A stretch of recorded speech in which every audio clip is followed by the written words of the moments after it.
Emily Laser Princess. Pink Raccoon. Wish I had not started with that.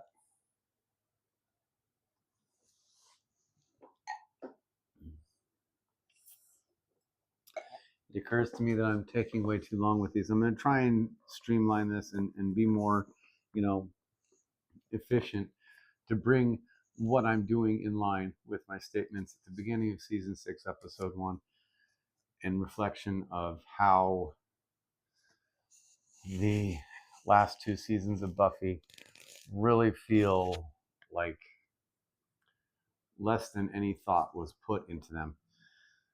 So yeah, season 6, episode 5, Life Serial. Serial. Like, I guess that's supposed to be clever because of Life Serial. Whatever. More BS, money crap. For real, no one who regularly saves the world should ever have to toil and be exploited to pay fucking bills. If you think that someone who saves the world on a regular basis should have to be fucking putting up with mundane bullshit and being bossed around at a mundane crap job in order to pay their bills, that just indicates that you as a person believe that the human race and the world and all of it should be destroyed, because you don't want the people who are stopping that from happening from actually being able to live their lives. And it's it's like the claws of this evil socioeconomic system are just so deeply embedded in people that they can't even create fiction that doesn't revolve around it. And it's nauseating. Giles uncomfortable being reminded lesbians exist. Not misinformation. I am simply stating, if you watch this episode early on in it, you will see how uncomfortable the people are deep down about anything other than what conforms with normative values. It's just the reality of the show. So stop censoring me about saying shit like this. This is the show. I am talking about the show, what it says. I'm not misinforming anyone. I'm not saying anything controversial. I am telling you what this show is saying as a means of transmitting information. I'm doing it again. Seriously, why would anyone want to force Buffy to work or go to school?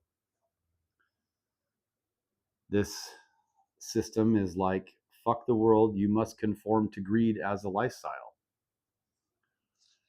And I just don't see that as being something that should be lionized. I'm sorry. Greed is not good. Of course, Andrew would make the van obvious. He's a dumbass. Putting a giant Death Star on the side. LOL, the word salad class. I've been there on both sides. Yeah. I do like Buffy's sweatshirt with the 8 on it. It was cute. Very kind of superhero-y. The inhibitor effect is fucked up way to attack someone. No doubt. Zero misinformation about that one. Andrew's power set is pathetic. Yes. He has a pan pipe that can summon demons. Jonathan literally altered the entirety of reality to make himself the star. And Warren creates synthetic beings so lifelike as to be played by humans without makeup. So, I mean, yeah. If I were Buffy, I would pummel them mercilessly. Yes. I used to do my hair like Buffy's doing construction with that, the pigtail. Ah, pigtails. Ponytails? What's the difference between a pigtail and a ponytail, hair-wise?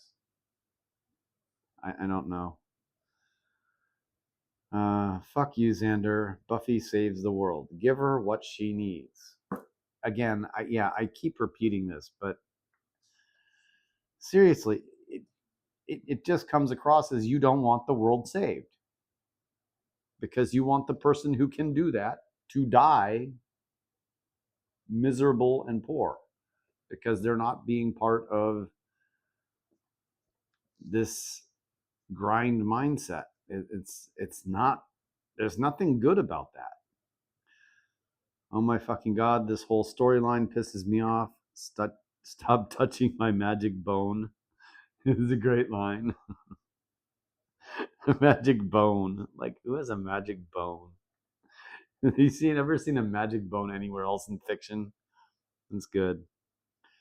Does the mummy hand animate because of Jonathan's spell, or is it normally like that? And if so, why is it not in a box or something? Can anyone explain that? The time loop? With people like Giles and Anya, why not say, I'm in a time loop? Yeah, time loops suck. Seriously, why obsess with making Buffy do capitalism? Why? Why do that? Why? I don't understand. I don't understand. She saves the world. If she doesn't do what she does, you will not be alive. Yet you want her toiling away in some menial, meaningless job just to justify her existence. She doesn't need to justify her existence. If she is not doing what she does, you do not exist. How does this make any sense?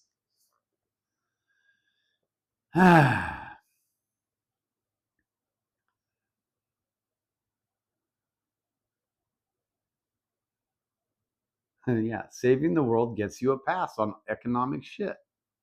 It just should. It should. Saving the world should give you a pass on the mundane nonsense. It just, if it doesn't, in your opinion, you're wrong and you want people suffering and dying. That's all. That's all there is to it. Drunk Buffy is fun in this one. I like Timothy Dalton. Smack. Beautiful. I don't care about James Bond or who played him, but Timothy Dalton does deserve more kudos than he gets. Buffy's speech rocks. Zero misinformation. Trio going to pieces over James Bond trivia is hilarious.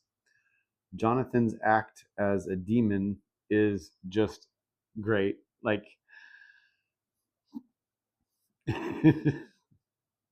why you wouldn't include some basic, like, defensive feature to that kind of shape-changing glamour is beyond me. But yeah. This episode needs to be 43 minutes. Make the stupid premise drag out some more. Yeah, it feels really stretched towards the end, especially.